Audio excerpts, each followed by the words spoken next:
E eu quero trazer a mensagem para você, uma mensagem simples, mas que vai falar o nosso coração em nome de Jesus. 2 Samuel, profeta Samuel no Velho Testamento, 2 Samuel, capítulo 11, e eu quero ler com você alguns textos. E como esse texto é bem autoexplicativo, eu quero ir lendo com você e pegando alguns pontos, porque a minha parte principal da ministração não é os textos que eu vou ler aqui, mas eu preciso fazer um enredo com você, para que você consiga compreender, para não virar um pretexto, um texto fora do contexto. Amém? Vamos orar primeiro? Pai, nós queremos agora pedir que o Teu Espírito Santo nos dê a direção da Tua palavra, para que a gente possa compreender conforme o que o Senhor quer. Fale aos nossos corações, que não seja o entendimento racional do pastor Ravani, mas que seja a direção do Teu Espírito Santo nesta manhã, em o nome de Jesus. Amém e amém, para a glória de Deus Pai. Então, eu quero trazer uma mensagem para você nessa manhã, uma mensagem simples. Eu até anotei aqui um título para ela, e o título dessa mensagem vai ser, fala assim comigo: eu sou o Deus. Ah não, gente, vamos lá. Eu sou o Deus que perdoa pecados. É nessa temática que eu quero pegar com você nessa manhã e aprender algumas coisas. E por isso eu quero começar com você em 2 Samuel no capítulo 11, lendo e explicando com você os versículos, para mim chegar apenas em 2 versículos, para então eu te explicar aquilo que eu quero falar aqui hoje nessa manhã. Todo mundo encontrou? Amém? Eu quero que você vá lendo, e se tiver uma caneta vai riscando, vai acompanhando os pontos que eu vou falando com você. Olha o que diz: decorrido um ano, no tempo em que os reis costumavam sair para a guerra, enviou Davi a Joabe e seus servos com ele, e a todo Israel, que destruíram os filhos de Amon e sitiaram a Rabá. Olha que interessante, o texto começa dando para nós uma claridade de entendimento, dizendo o seguinte: decorrido um ano, no tempo em que os reis costumavam sair para a guerra. Esse texto começa dizendo que houve um tempo em que os reis, eles costumavam ir pelejar em uma batalha. E o que acontece? Nesse episódio aqui em 2 Samuel, vai narrar algo onde tudo começou. Tudo começa a partir do momento que Davi negligencia o cumprimento do que acontecia. Porque o texto diz, olha, decorrido um ano, no tempo em que os reis costumavam sair para a guerra, enviou Davi a Joabe. A ideia principal do texto aqui seria o seguinte: era para Davi ir, porque Davi era o rei, não Joabe. Mas o texto nos apresenta dizendo que Davi enviou Joabe no seu lugar como um comandante, mas a responsabilidade para ir para a batalha era de Davi. Decorrido um ano, no tempo em que os reis costumavam sair para a guerra, enviou Davi a quem, queridos? A quem? A Joabe e seus servos com ele, e a todo o Israel, que destruíram os filhos de Amon e sitiaram a Rabá. Porém, Davi ficou em Jerusalém. Então o equívoco começa a partir do momento que Davi, ele negligencia uma ida como os reis eram de costume fazer. Vai comigo no versículo 2 e continua lendo, que eu vou te explicando aqui. Olha o que diz o texto: uma tarde, levantou-se Davi do seu leito e andava passeando no terraço da sua casa real. Daí viu uma mulher que estava tomando banho, e era ela muito formosa. O entendimento desse versículo 2 é o seguinte: Davi, como rei, ele estava no seu palácio, o palácio a qual Saul um dia esteve, e esse palácio, ele conseguia desse palácio observar todo o horizonte e ver o que estava acontecendo. Então as outras casas eram casas que estavam abaixo do palácio. Davi então, ele começa numa perspectiva um pouco errada, porque qual que era a ideia que Davi tinha que cumprir? Davi deveria ir pelejar, Davi deveria ir para a guerra. Só que Davi então resolve ficar em casa, e acontece que um dia à tarde, ele se levanta, vai para o terraço e vê uma mulher muito formosa, de acordo com a palavra de Deus. E olha o que diz: uma tarde levantou-se Davi do seu leito e andava passeando no terraço da casa real. Daí viu uma mulher que estava tomando banho, era ela muito formosa. Versículo 3: Davi mandou perguntar quem era. Disseram-lhe: é ou Betseba, de acordo com algumas traduções. É Batseba, filha de Eliã e mulher de Urias, o heteu. No versículo 3, já traz para nós uma perspectiva que Davi já tinha ciência que aquela mulher tinha um compromisso, certo? Davi já tinha uma consciência que a mulher tinha um compromisso, porque antes dele se aprofundar, ele perguntou para saber quem era. E aí foi orientado: olha, essa mulher é uma mulher casada, ela é casada com fulano de tal, ela é assim assada. Então ele recebeu informações, ela é filha de Eliá. Então ele teve informações antes do processo. E aí, versículo 4 diz o seguinte: então enviou Davi mensageiros que as trouxessem, e ela veio e ele se deitou com ela. O versículo 4 traz para nós um entendimento muito superficial, mas eu quero te explicar aqui. Nesse contexto aqui, essa mulher, ela não tinha nenhum tipo de opção de rejeitar um pedido do rei. Davi está na condição de rei. Uma palavra de Davi era suficiente para acabar com toda uma geração de pessoas. Davi falasse assim: eu quero que aquela raça ali morra, todo mundo morreria. Então essa mulher aqui, ela está numa condição de não poder escolher o que poderia fazer. Ela foi ordenada pelo rei: eu quero que traga essa mulher aqui. Os mensageiros vão até ela e pede para que ela venha então até Davi. Então, versículo 4: enviou Davi mensageiros que a trouxessem, e ela veio, não tem escolha, e ele se deitou com ela. Tendo-se ela purificado da sua imundícia, voltou para a sua casa. Outra especificação do texto, o texto diz que tendo quem? Ela e não ele, porque o ato não foi da parte dela a intenção surgiu de quem? Dele. Então tendo ela se purificado, não tendo Davi se purificado, tendo ela se purificado. Vai comigo. Então enviou Davi mensageiros que a trouxessem, ela veio e ele se deitou com ela. Tendo-se ela purificado a sua imundícia, voltou para a sua casa. E purificada aqui é tomar banho. Versículo 5: a mulher concebeu e mandou a dizer a Davi: olha, Davi, eu estou grávida. Versículo 6: então enviou Davi mensageiros a Joabe, dizendo: olha, manda-me Urias, o heteu. Joabe enviou Urias a Davi.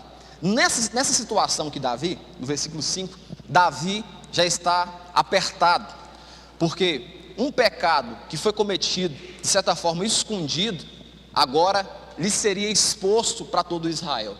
E compreenda uma coisa: Davi, diferente de Saul, é de uma linhagem real.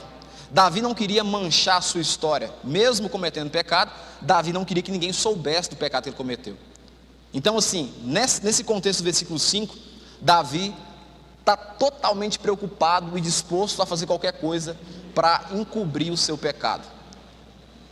Versículo 6: então enviou Davi mensageiros a Joabe, dizendo: olha, manda-me Urias, que é o esposo da Batseba, o heteu.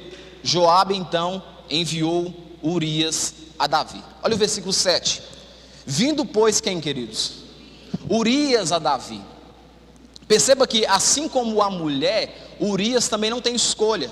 Quando Joabe manda avisar, ele não tem escolha, ele tem que ir. Da mesma proporção que acontece com a mulher, acontece com Urias também. Ele precisa ir atender o pedido de Davi.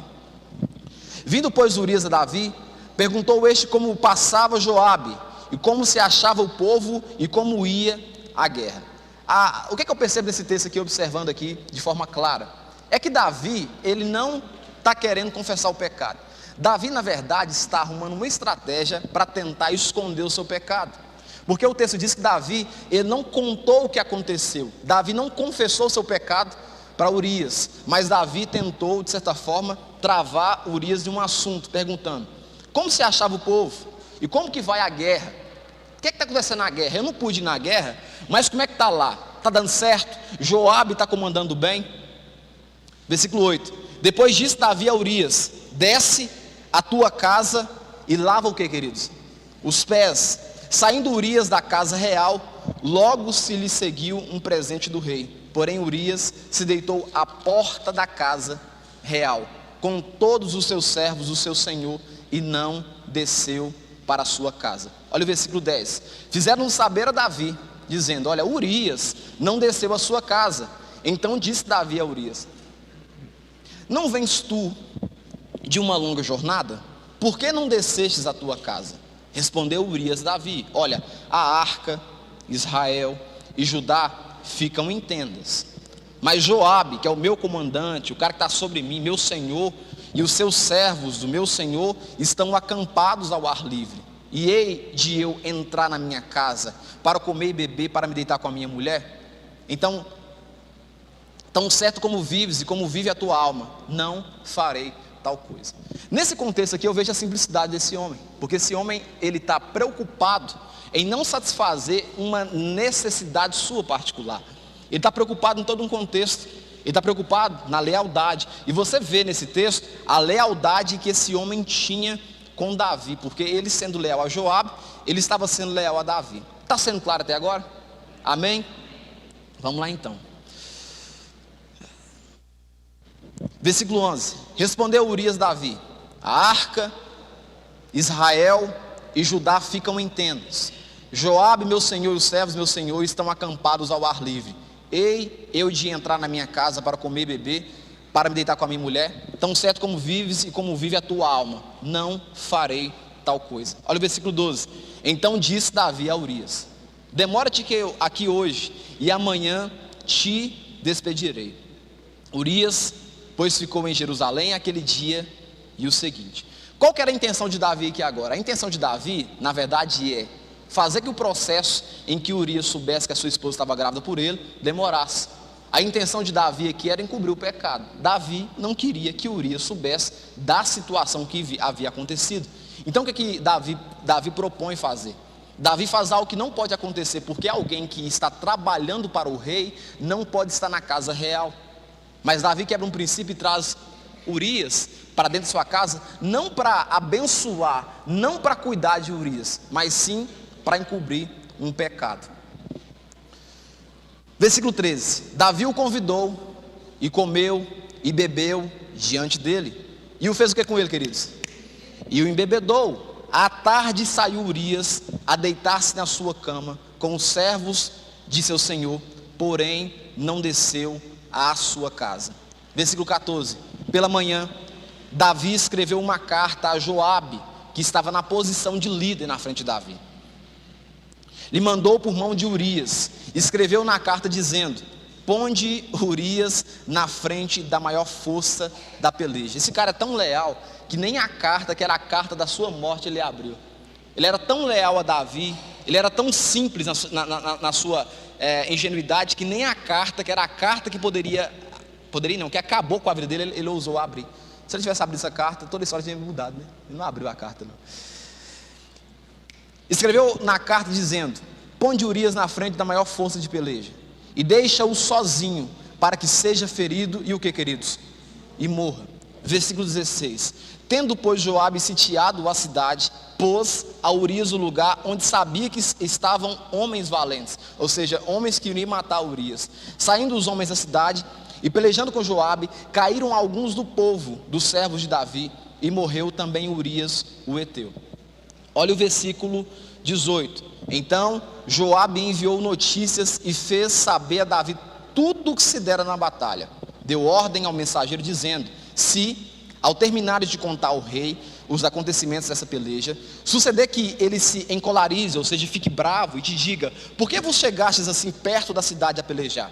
Não sabeis vós que haviam de atirar do muro quem feriu Abimeleque, filho de Rubezete? Não lançou uma mulher sobre ele do muro um pedaço correndo de que morreu em Tebes? Porque vos chegastes ao muro. Então dirás: também morreu teu servo Urias o heteu. O que esse texto quer dizer para nós? O seguinte, Davi está dizendo o seguinte: olha, Joabe, na verdade, se Davi ficar questionado ou bravo pela situação de ter morrido alguns com ele, você explica o seguinte: olha, Davi, eu tentei cumprir aquilo que você mandou. E aí o que acontece? Olha o que o texto diz, o 22. Partiu o mensageiro e chegando fez saber a quem, queridos? A Davi, tudo que Joabe lhe havia mandado dizer. E disse o mensageiro Davi: na verdade, aqueles homens foram mais poderosos do que nós e saíram contra nós ao campo. Porém, nós somos contra eles à entrada da porta. Então os flecheiros do alto do muro atiraram contra os seus servos, e morreram alguns dos servos do rei, e também morreu o servo Urias o heteu. Disse Davi ao mensageiro. E essa fala de Davi revela a intensidade da maldade que estava no coração de Davi nesse momento. Presta atenção que diz: disse Davi ao mensageiro: assim dirás a Joabe. Olha, Joabe, não pareça isto mal aos teus olhos, pois a espada devora tanto este como aquele. Intensifica a sua peleja contra a cidade e derrota, e tu animas, Joabe. O que Davi trouxe de mensagem dizendo o seguinte: olha, fique em paz, essa morte dele uma hora iria acontecer. Fala para Joabe ficar tranquilo, o que aconteceu aí já iria acontecer. Só que não é muito bem assim como Davi está dizendo, porque a ideia é que esse moço não ocuparia aquele lugar, e ele foi empurrado de uma maneira por causa de um pecado que Davi cometeu. Quem está entendendo esse processo? Amém? Vamos lá, olha o versículo 26. Ouvindo, pois, a mulher de Urias que seu marido era morto, ela o pranteou, ela chorou, ela decepcionou, ela ficou triste. Passado o luto, Davi mandou buscá-la e a trouxe para o palácio. Tornou-se sua mulher e lhe deu à luz um filho. Porém, isso que Davi fizera foi mal aos olhos do Senhor. Então, todo esse processo que aconteceu na vida de Davi, aos olhos de Deus, foi um processo que foi impuro, foi errado. Todo esse processo que Davi fez, o encobrir do pecado, a maldade, a intensificação de mandar alguém na frente, saber que essa pessoa ia morrer, o Senhor não agradou disso não. O Senhor se decepcionou com Davi e entristeceu. E aí o que acontece? Toda vez, fala assim, toda vez que o Senhor entristece com uma ação minha, Ele manda um recado. Ele manda um recado. Talvez seja através da palavra dele, que é o mais claro, e é o primeiro que você tem que ouvir. Talvez seja através de uma fala de alguém, mas ele manda um recado. E olha o que diz no capítulo 12. O Senhor enviou quem, queridos? Natã a Davi. E chegando Natã a Davi, disse-lhe, presta atenção nesse contexto aqui. Mesmo Natã sendo um homem enviado da parte de Deus para falar com Davi, Natã, ele estuda todo um esquema para poder falar. Sabe por quê? Porque Natã, ele não pode esquecer que mesmo ele sendo um agente de Deus para dar um recado para Davi, ele é alguém que está abaixo de quem? Do rei. E se o rei falar assim, eu não quero ouvir você, pode degolar, acabou, o recado não seria dado. Olha como é que Natã chega, mesmo Natã sendo, é por isso que é interessante, e a gente erra muito nisso, crente erra muito nisso. Nós estamos com a razão, nós sabemos a verdade, mas às vezes não sabemos como falar a verdade. A pessoa está perecendo, ela vai para o inferno, é uma certeza. Se ela não tem Cristo, o inferno é uma sequência. Nossa, vai para o inferno, acabou, matou a pessoa.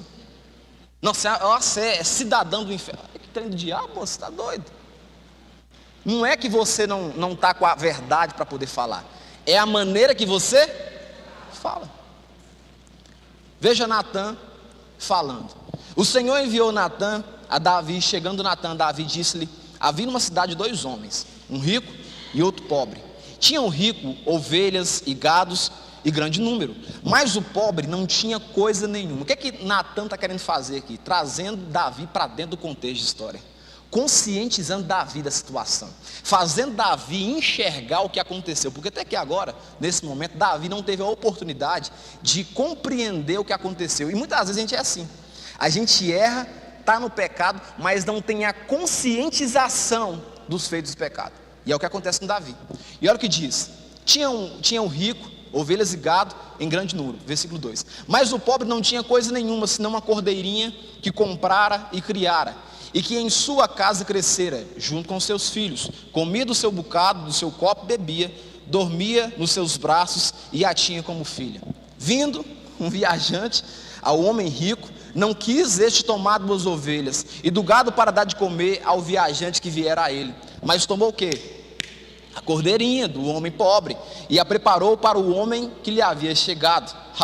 Nessa hora o texto diz que então o furor, a raiva, a ira de Davi se acendeu sobremaneira contra aquele homem, e disse a Natã: tão certo como vive o Senhor, o homem que fez isso deve ser morto, e pela cordeirinha restituirá e 4 vezes porque fez tal coisa e porque não se compadeceu. É que eu quero dar uma dica para você: toma cuidado com aquele tipo de pessoa que te obriga a responder sim ou não.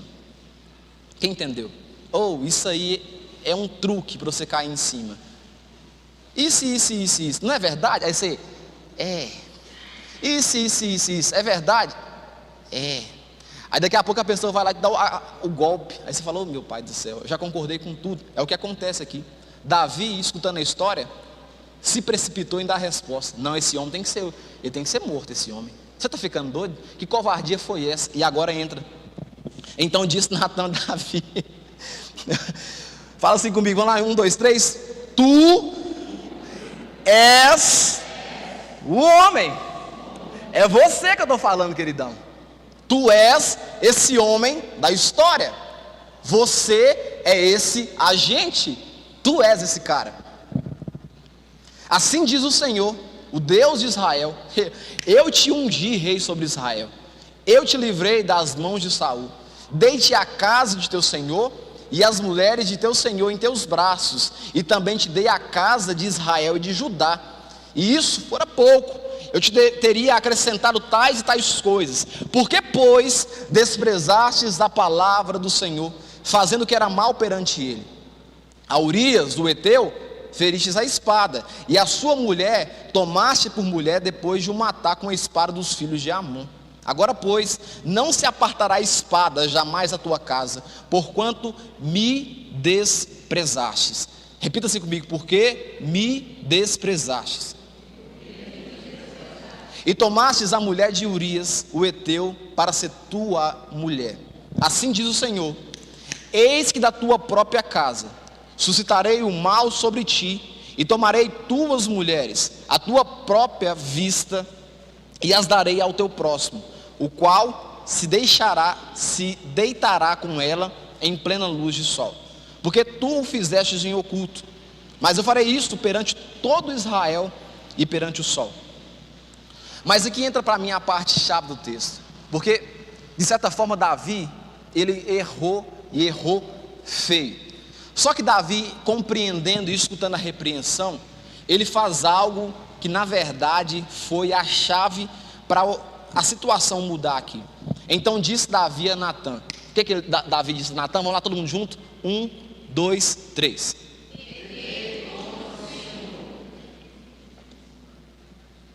E aí?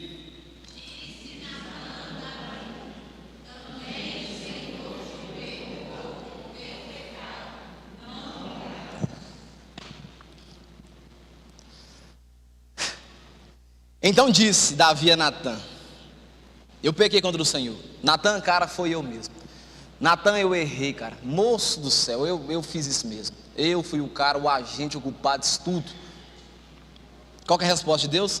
Disse Natan, porque Natan aqui é um agente de Deus. Natan aqui é um profeta. Ele está trazendo uma palavra de Deus. Disse Natan a Davi: olha, Davi, também o Senhor te perdoou o teu pecado. Não morrerás. Olha, Davi, mesmo você vacilando feio, o Deus que você serve, Ele perdoou o seu pecado. E para mim a parte que mais acho interessante é a 14 e aqui embaixo, ó. Mas posto que com isso, deste motivo que blasfemassem os inimigos do Senhor, mas por causa da sua atitude, porque você deu brecha, porque Davi foi o cara ungido por Samuel para ocupar, tendo uma promessa antes mesmo de ser rei. Então presta atenção, Davi não é qualquer cara não, Davi é um rei levantado por Deus. E qual que foi a indignação de Deus? A indignação da parte de Deus com Davi não foi nem o pecado da prática carnal, mas sim a ideia de que Davi ter abrido precedentes para que o povo zombasse do Deus vivo. Porque o texto diz, olha, mas posto que com isso, o que? Deste motivo ao que? Vamos lá, gente. Que blasfemassem os inimigos do Senhor. Também o filho que te nasceu, o que? Morrerá. Então Natan foi para a sua casa. Eu cheguei no texto que eu queria falar com você, que é esse texto aqui e o outro texto aqui. O versículo 14 é o que eu quero falar com você. Mas posto que com isso, desses motivos, blasfemaste os inimigos do Senhor, essa parte que eu quero falar com você. Mas o filho que te nasceu morrerá. Então Natã foi para a sua casa. Quero falar com você desse ponto aqui. Também o filho que te nasceu morrerá. A Bíblia não apresenta para nós qual era o nome do filho de Davi com Batseba. A Bíblia não traz para nós com claridade dizendo qual que era o nome da criança que havia nascido desse fruto, dessa junção carnal aqui. Mas uma coisa que eu falo com você com claridade, eu quero que você olhe para mim, que agora você não perder esse detalhe, é que fala assim comigo, essa criança não é culpada da prática do erro de Davi. A criança em si não é culpada, Deus não puniu a criança. A punição aqui vai para Davi, porque uma coisa é, Deus perdoa pecados, mas Deus também não te isenta de passar pelo processo do sofrimento. Você vai sofrer um pouquinho. E olha, presta atenção, qual que é o maior sofrimento que tem? Se Davi tivesse morrido nesse contexto aqui, Davi não sofreria, ele morreu, que sofrimento teria? E outra coisa, Davi, além de morrer, ele seria salvo, porque ele arrependeu, e quem arrepende, alcança misericórdia da parte de Deus. Seria fácil para Davi, se Davi tivesse que apenas morrido, ele arrependeu antes, ele seria salvo. Mas o texto nos apresenta que a punição aqui não é na criança ou para a criança, mas sim em Davi, porque Davi, ele carregou, na minha concepção e entendimento, o entendimento que a morte de uma criança foi por causa de uma atitude errada da prática dele. Imagina você carregar nos seus dias de vida, eu até arrepio falando um trem desse, a consciência que você é o autor da morte de um inocente. Deu para entender? Está sendo claro, queridos? Então o que acontece aqui? A punição não é na criança, a punição é em Davi. Outra coisa também que na frente nós vamos ver, e eu vou retocar com você, para que você entenda. Pelo entendimento, é que essa criança ela foi salva. A outra visão que a teologia dá para a gente é o seguinte: se essa criança nascesse, crescesse, ficasse, ela carregaria dentro de si o entendimento que o seu pai morreu, e o pai, que é pai dela, na covardia, matou, a bagunça, o trauma, o sofrimento que seria, a zombação que seria. Então assim, na minha percepção desse texto, eu vejo Deus mais com um cuidado sobre a criança e um trabalho na vida de Davi. Amém ou não amém? Vamos lá, estou até suando. E o texto diz, e o Senhor feriu quem, queridos? Vocês têm que estar comigo aí para vocês poderem me ajudar. Vamos lá, e o Senhor feriu que a mulher de Urias. Olha que interessante, esse filho aqui, o Senhor diz o seguinte, ó, e o Senhor feriu a criança, que a mulher não é de Davi, a mulher é de quem? É de Urias, porque a prática do pecado era quando a mulher era mulher de Urias. Mesmo Davi estando com ela, trazendo ela para dentro do palácio, a visão do erro, do pecado, foi quando ela era mulher de quem? De Urias. Por isso que o texto diz, e o Senhor feriu a criança que a mulher de Urias dera à luz a Davi, e a criança adoeceu gravemente. E o texto não diz qual que era a doença que o Senhor infligiu sobre a vida da criança. Olha o versículo 16, buscou Davi a Deus pela criança, jejuou Davi, e vindo, passou a noite prostrado em terra. Então os anciãos da sua casa se chegaram a ele para levantar da terra, porém ele não quis e não comeu com eles. Ao 7º dia morreu a criança, e temiam os servos de Davi informá-lo que a criança era morta, porque diziam, eis que estando a criança ainda viva, lhe falávamos, porém não dava ouvidos à nossa voz. Como pois lhe diremos que a criança é morta? Porque mais se afligirá. Versículo 19, viu porém Davi que seus servos cochichavam uns com os outros, e entendeu que a criança era morta, pelo que disse aos seus servos, é morta a criança? E eles responderam, morreu. Então Davi fez o quê? Se levantou da terra, lavou-se, ungiu-se, mudou de vestes, entrou na casa do Senhor e adorou. Depois veio para a sua casa, pediu pão, puseram diante dele e o comeu. Só que dá uma pregação. Disseram-lhe os seus servos: que é isto que fizestes? Pela criança viva jejuastes e chorastes, porém depois que ela morreu, te levantastes e comer pão. Versículo 22, respondeu ele, vivendo ainda a criança, jejuei e chorei, porque dizia: quem sabe se o Senhor se compadecerá, não é da criança, é de quem?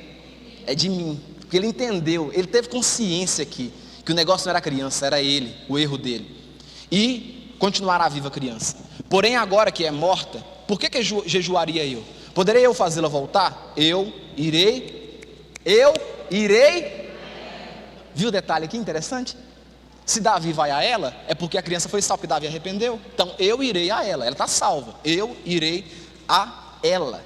Porém agora que é morta, eu irei a ela. Porém ela não voltará para mim, ou seja, para o plano terrestre. Aqui é o versículo 24, que é o segundo que eu quero falar com você. O que aconteceu depois? Lê comigo o 24, todo mundo junto, vamos lá. 1, 2, 3.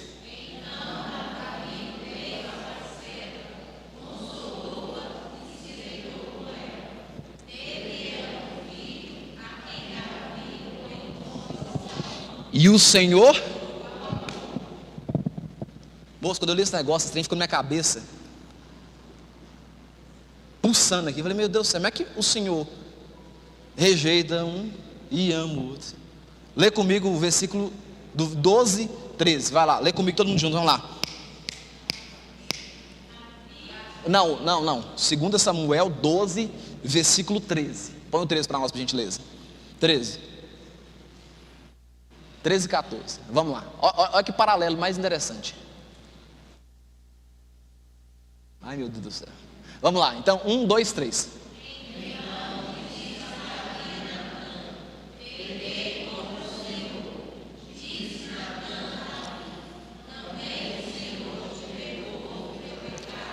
E não morrerás. Agora o 14.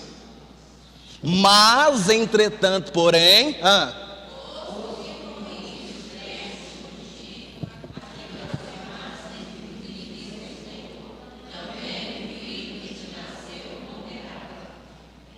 então Natã foi para a sua casa. E o próximo?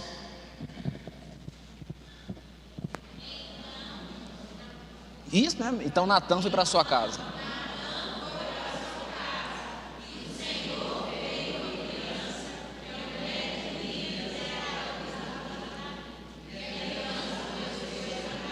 Ao 24.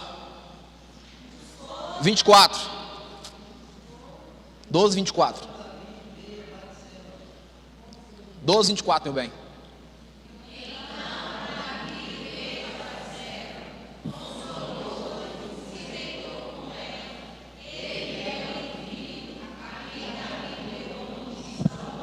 E o Senhor, não parece contraditório? O Senhor rejeita um filho de Davi com Batseba, e outro filho de Batseba, o Senhor ama ele. E aqui que entra para mim a parte principal desse texto. Por isso que eu fui lá com você do começo, para você entender a história de onde surgiu. E aqui que eu quero falar com você, esses dois versículos aqui. Os dois para mim é a parte mais interessante para mim. O que eu aprendo com você observando aqui a morte de um e o Senhor amando o outro? A primeira coisa que eu observo aqui com você, analisando esse texto, é que são as mesmas pessoas. Fala assim, são as mesmas pessoas. Mais forte, são as mesmas pessoas. Só que em situações diferentes. Só que em ações diferentes. Só que em posicionamentos diferentes. Presta atenção para você ver. É Davi, é Batseba. Só que no começo do texto aqui, Davi não era esposo de Batseba. Urias era vivo. O texto apresenta Batseba como mulher de Urias e Davi tomando ela. Primeiro ponto. O segundo ponto de cá, Davi toma Batseba como esposa quando Urias não está. Eu disse para você que o tema dessa mensagem é: eu sou o Deus que perdoa pecados. E de fato, nesse texto eu vejo uma visão muito interessante e simples. Fala assim: Deus é um Deus que perdoa pecados. O que eu aprendo com você vendo esse texto aqui? Eu aprendo com você que de fato, quando Davi errou, o Senhor puniu Davi. Mas o Senhor não ficou punindo Davi eternamente por causa de um erro de Davi. E aqui acontece um fator muito interessante. eu e você, nós que estamos aqui nesse lugar, talvez você não concorde, não ache legal falar isso, mas é verdade. Nós nos colocamos às vezes na posição de juiz. E uma pessoa erra, e nós pegamos esse erro e ficamos como se fosse um prego sobre um buraco e batendo todo dia em cima, até matar a pessoa. Só que eu vejo um Deus que perdoa pecado. Porque num contexto, o Senhor tira o filho de Davi. No outro contexto, o Senhor abençoa e ama o filho de Davi, que no caso é Salomão. Você pode dar um glória a Deus? A gente dá um glória a Deus assim, meio pentecostal. Então Davi veio a Batseba, consolou e deitou com ela. Teve ele um filho, a quem Davi deu o nome de Salomão, e o Senhor o amou. Davi o entregou nas mãos do profeta Natã, e esse lhe chamou Jedidias, que significa por amor do Senhor. O que eu aprendo com você? Eu aprendo com você nessa manhã que eu e você precisa se ausentar da posição de juiz.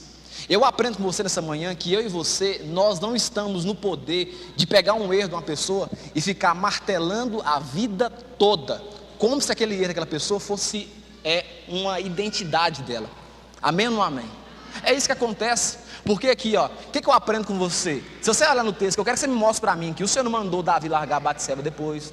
Poderia mandar, poderia mandar, poderia acabar, mas o Senhor não fez isso não. O Senhor não fez. Eu quero que mostre, não tem isso no texto. Que o Senhor falou assim, olha, acabou tudo, não quero você perto de Batseba. Poderia falar na boca de Natã, mas o Senhor não fez isso com ele. O Senhor não entrou nesse mérito. O que aconteceu, o Senhor não entrou nesse. Olha, o Senhor perdoou o pecado de Davi. Nós servimos um Deus que perdoa o pecado. Inclusive Davi é conhecido na Bíblia como o quê? Segundo o coração de Deus. E eu quero ler com vocês algum texto. Antes eu quero falar com vocês uns pontos aqui, Fala assim comigo, não existe imputação perpétua quando existe arrependimento. Não existe imputação perpétua quando existe arrependimento. Olha, alguém errou, e esse alguém errou e arrependeu, assim como Davi arrependeu numa situação dessa, que se fosse eu e você como juiz, teria decapitado Davi, acabado com tudo. O Senhor fez foi perdoar. Não existe punição perpétua. Olha, nós somos mestres, irmãos. Não adianta falar com pouca. Nós somos mestres. A gente é mestre em julgar pessoas. A gente é mestre em pegar alguém que errou e ficar punindo, apertando como se fosse assim um carrapato no dedo, punindo.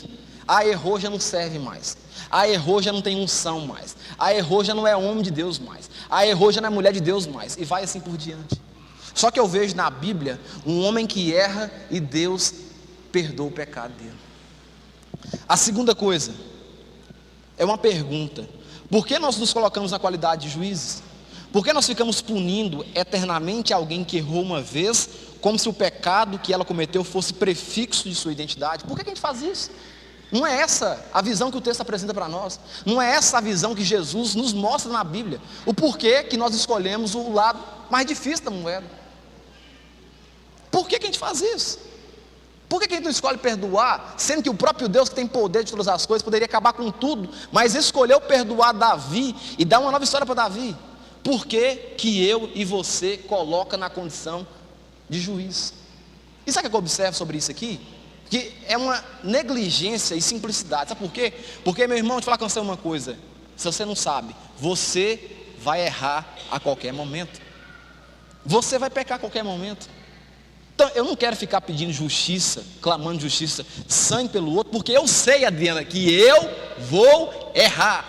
E quando chegar a minha vez de errar, eu quero que da mesma proporção que alguém cuidou do outro, cuide de mim também, ué. Não tem sentido eu ficar pedindo justiça e esperar que na hora que eu errar, os outros agem com justiça comigo desse jeito, com misericórdia. Amém ou não amém?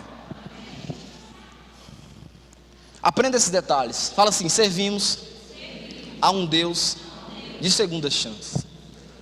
Um Deus que dá segunda chance, terceira chance, quarta chance. Você erra, Deus, aí Ele te perdoa de novo. Você errando, Ele te perdoa de novo. Você errando outra vez, Ele te perdoa de novo. Nós servimos um Deus que perdoa pecados. A segunda coisa, nós servimos a um Deus que ama, não porque nós acertamos ou erramos, mas porque escolheu amar apesar das nossas fraquezas e falhas. Deus, Ele te ama, meu amado, apesar dos seus acertos ou dos seus erros. Deus, Ele te ama não porque você é um homem bom ou porque é uma mulher boa. Ele te ama porque Ele escolheu te amar. Gente do céu, dá um glória a Deus, gente. Meu Deus do céu, que é culto, gente, é pregação, glória a Deus. Nós somos esse povo que Deus perdoa, que ama. Eu vou ler uns textos com vocês, eu quero ver umas rajadas de glória aqui agora. Eu vou lendo com vocês o texto e eu quero que vocês glorifiquem, beleza? Vamos lá. Miqueias capítulo 7, versículo 18, 19 diz o seguinte, deixa eu só ler e escuta. Diz, quem, ó Deus, é semelhante a ti, que perdoas a iniquidade e te esqueces das transgressões do restante da tua herança. O Senhor não retém a sua ira para sempre. O Senhor não retém a sua ira para sempre, porque tem prazer, Ele tem prazer na misericórdia. Tornará a ter compaixão de nós, pisará aos pés as nossas iniquidades e lançará todos os nossos pecados no mar do esquecimento.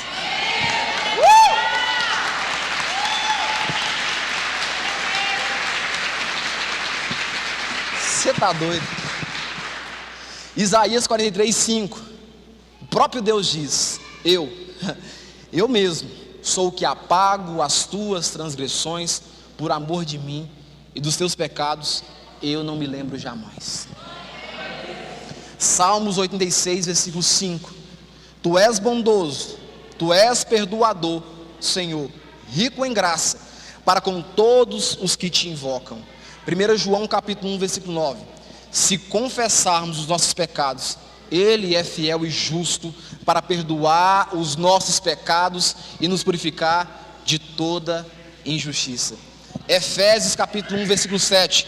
Nele temos a redenção por meio de seu sangue, o perdão dos pecados de acordo com as riquezas da graça de Deus. Colossenses capítulo 1, 13, versículo 14. Pois Ele mesmo nos resgatou do domínio das trevas e nos transportou para o reino do seu Filho amado, em que temos a redenção, a saber, o perdão dos nossos pecados. Isaías 55, versículo 7. Que o ímpio abandone o seu caminho e o homem mau os seus pensamentos. Volte-se ele para o Senhor, que terá misericórdia dele, e volte-se para o nosso Deus, pois ele dá de bom grado o seu perdão. 2 Crônicas capítulo 7, versículo 14. E se o meu povo, que se chama pelo meu nome, se humilhar e orar e buscar a minha face e se converter dos teus maus caminhos, então eu, o Yahvé, ouvirei dos céus, perdoarei os seus pecados e sararei a vossa terra. Fica de pé em nome de Jesus. Cadê o Tiago? Louvor. Fica de pé em nome de Jesus. Louvor, louvor, louvor. Come on, please. Você foi abençoado, querido? Ou faça essa palavra, Senhor, ficar viva no seu coração, sabe? Vamos parar de ser juiz, vamos amar o próximo, vamos perdoar, sabe? Vamos fazer isso, gente. Vamos fazer isso. A nossa condição é a condição de ser irmão, amém ou não amém? Olha, eu me lembro de um texto em João, que certa feita Jesus lá, próximo a um poço, uma viagem cansada, ele senta perto de um poço lá, e aí ele começa a ficar ali, e os discípulos vão na cidade comprar comida, e aí chega uma mulher lá, samaritana, aproxima dele lá no poço, e aí ele começa a trocar ideia com ela, aparece um povo acusando dos pecados, dizendo os erros, mostrando tanto que ela era impura perante eles, perante os homens. Aí Jesus fala, olha, fala o seguinte, agachado ele estava escrevendo, fala o seguinte, pode começar aí a tirar a pedra nela, viu? Quem for justo aí, quem for certo, quem for santo, dá nela pedrada. E diz Jesus que, a Bíblia dizendo que Jesus estava de cabeça baixa escrevendo no chão, diz que procurou, não ficou mais ninguém. Aí a mulher ficou sem saber o que fazer, porque Jesus poderia, acusar ela, julgar ela. Aí Jesus fala, olha filha, não ficaram seus acusadores não? Não ficou ninguém não? Pois eu também escolho não te julgar, eu escolho também não te punir. Olha, vá e não peques mais. Olha, irmão, o perdão é para os dias de hoje também. Amém ou não amém? A redenção alcança os corações hoje também. Nós somos chamados para ser irmãos. Quando eu chamo alguém de irmão na igreja, tem que ser verdade esse negócio. Não pode ser algo da boca para fora. Eu chamo você de irmão, te tripudio. Eu pego um erro seu lá do passado, naquela época, né? Aí eu fico te julgando o resto da vida. Aí o moço vem cantar um louvor, eu não recebo mais porque ele errou um dia. Uai, irmãos, vamos acabar com tudo, ué. Começar de mim, que não merece estar aqui não, ué. Vamos tirar o Tiago também, tirar todo mundo aqui, tirar o pastor, porque todo mundo aqui erra, ué. E a Bíblia diz que aquele que diz que não errou, acabou de pecar, porque Deus fez de Deus mentiroso. Uma dica para vocês, para nós. Olha para mim aqui, todo mundo aqui, não distrai não, está acabando com o diabo, vou liberar vocês agora. Nós estamos num tempo chamado tempo da graça, amém? Valoriza isso. Larga o martelinho de juízo para lá. Perdoa, abençoa. Sabe por quê? Porque amanhã, você é homem de Deus, você é mulher de Deus, você é certo, você consegue manter. Mas e seu filho? E o filho de seus filhos? Aí você está hoje, Patrick, pedindo punição para o filho dos outros, mas amanhã é o seu filho. Você está entendendo? Amém ou não amém? Você sabe daquela música? Se o meu povo que se chama pelo meu nome se humilhar, acho que é diante do trono, não? E orar a minha face. Vocês são ruins demais. Sabe qual é, Tiago? Puxa ela para nós aí, do jeitinho que vocês sabem mesmo. Pega aí, vamos cantar ela aqui. Acho que o pessoal, põe um data show para nós aí. Essa canção aí, vê o nome dela aí. Você foi abençoado essa manhã? Amém? Eu quero fazer um apelo aqui ainda. Dá tempo de fazer um apelo aqui ainda. Deixa eu ver, dá tempo ainda. Fala uns minutinhos.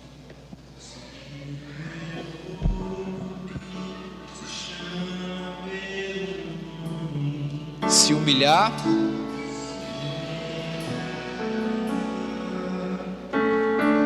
e orar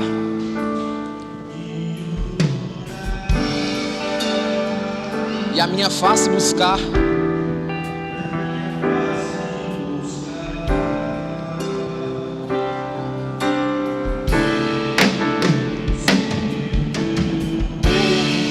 se chama pelo meu nome,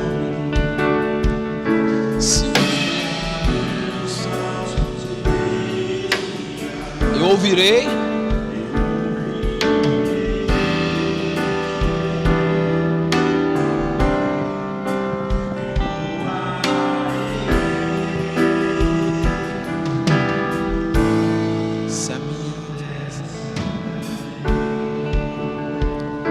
Amém? Escuta aqui, talvez você, ouvindo essa mensagem, ficou pensando assim, cara, eu me encontro na situação de Davi.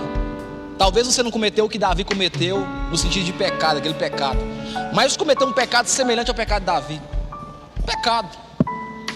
E você está arrependido e querendo que a sua vida seja transformada. E hoje surgiu para você uma nova oportunidade de, assim como Davi, arrepender de seu pecado. Quem sou eu para estar na qualidade de juiz para julgar você? Quem é a igreja para estar na qualidade de juiz para julgar você? A ideia nossa não é julgar. A ideia nossa hoje aqui nessa manhã é abrir para você uma oportunidade de você fazer como Davi fez, se arrepender. Mediante essa palavra, eu quero perguntar para você se existe alguém nessa manhã que, compreendendo e sendo orientado não pelo pastor Ravani, mas pela voz do Espírito Santo, sentindo o coração de arrepender de algo que fez e, de certa forma, se entregar por inteiro para os braços de Jesus. Existe alguém nessa manhã que quer firmar um compromisso com Jesus? Pastor, qual que é o pedido? O chamado aqui é para você ser crente, é para você se entregar de verdade aos pés de Jesus. Não é um compromisso com o pastor Ravani, não é um compromisso com o Tiago, é um compromisso com aquele que pode perdoar os seus pecados, Jesus. É um compromisso com Jesus. Existe alguém nessa manhã que quer firmar um compromisso com Jesus, levante sua mão. Nós não vamos derrubar você aqui na frente, vai fazer apenas orar por você. Tem um moço ali, ó. Glória a Deus. Conduz lá, ó. Alguém lá. Vai lá, Jerei. Pega ele lá. Um moço aqui de laranja. Glória a Deus por isso.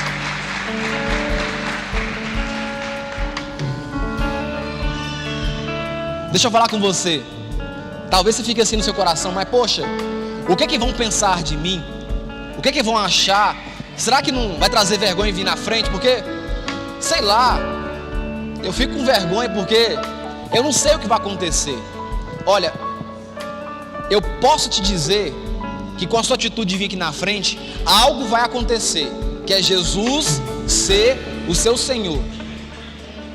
Mas eu te garanto para você, se você não tem esse Jesus como seu Senhor, a sua vida, ela está disponível para que o inimigo possa usar. Então hoje, nessa manhã, você tem a oportunidade de ouro de firmar um compromisso com Jesus, de garantir um plano de salvação para a sua alma. Porque esse corpo seu aqui, ele vai passar, a doença pode pegar, o carro pode bater, a morte pode chegar, mas a sua alma, ela é eterna, e ela precisa ir para um lugar onde Jesus está. Existe alguém nessa manhã, direcionado pelo Espírito Santo, quer entregar a vida e firmar um compromisso com Jesus? Levante sua mão, que eu quero apenas orar por você e firmar esse ato em nome de Jesus. Não existe não, se existir, pode me interromper, que isso é um prazer. Vem aqui mais por meio aqui. Como é que você chama? Marcelo. Cara, que escolha, viu? Parabéns, cara, que escolha. Deixa eu falar com você agora. Parece ser um ato muito simples de vir aqui na frente, mas isso diz muito lá no reino espiritual, porque na verdade agora o que está acontecendo é mais ou menos assim, ó. É pregado em você um selo dizendo que o Cordeiro te comprou. Você não pertence a nada mais a não ser Jesus. O inimigo não pode te tocar. E não é falácia, não é jargão bíblico, é Bíblia pura. Você foi comprado pelo preço de sangue, e hoje está cumprindo esse ato aqui na sua vida. E eu quero orar com você. Coloca a mão sobre o seu coração, dizendo assim: Senhor Jesus, nesse momento eu me arrependo dos meus pecados, e eu peço para que o Senhor firme no meu coração o sentimento de compreender que o sangue de Jesus tem poder sobre a minha vida. Eu fui comprado pelo preço de sangue puro. Espírito Santo de Deus, me faça lembrar as palavras de Jesus e intensifica o meu coração todos os dias. Não permita que a minha fé venha se esfriar. Escreve meu nome no livro da vida, em nome de Jesus. Amém. Dá um abraço aí, Magela. Dá um abraço ele aqui na frente. Alguns irmãos da igreja, vem cá dar um abraço. Vem cá, Bruno. Eu me rendo aos teus pés. És tudo que eu preciso pra viver. Eu me lanço aos teus braços, onde encontro meu refúgio. Eu me rendo aos teus pés. És tudo que eu preciso pra viver. Eu me lanço aos teus braços, onde encontro meu refúgio, Jesus. Eis-me aqui, Jesus. Eis-me aqui,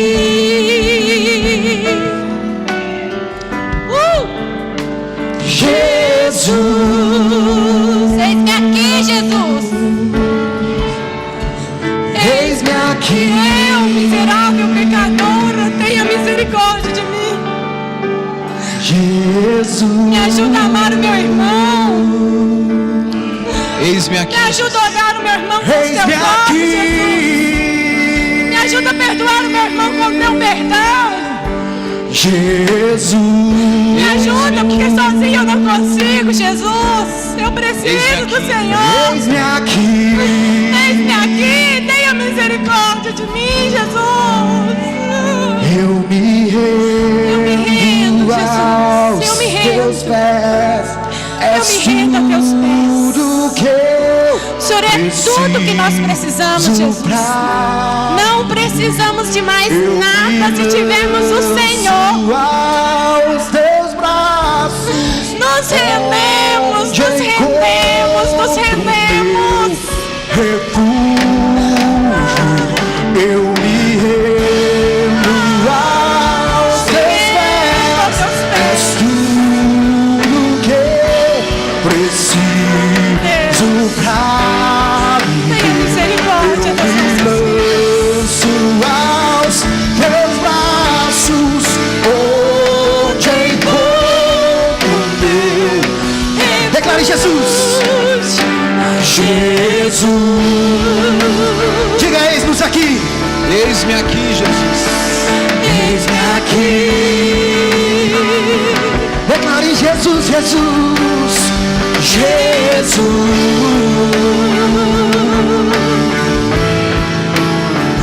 Eis-me aqui.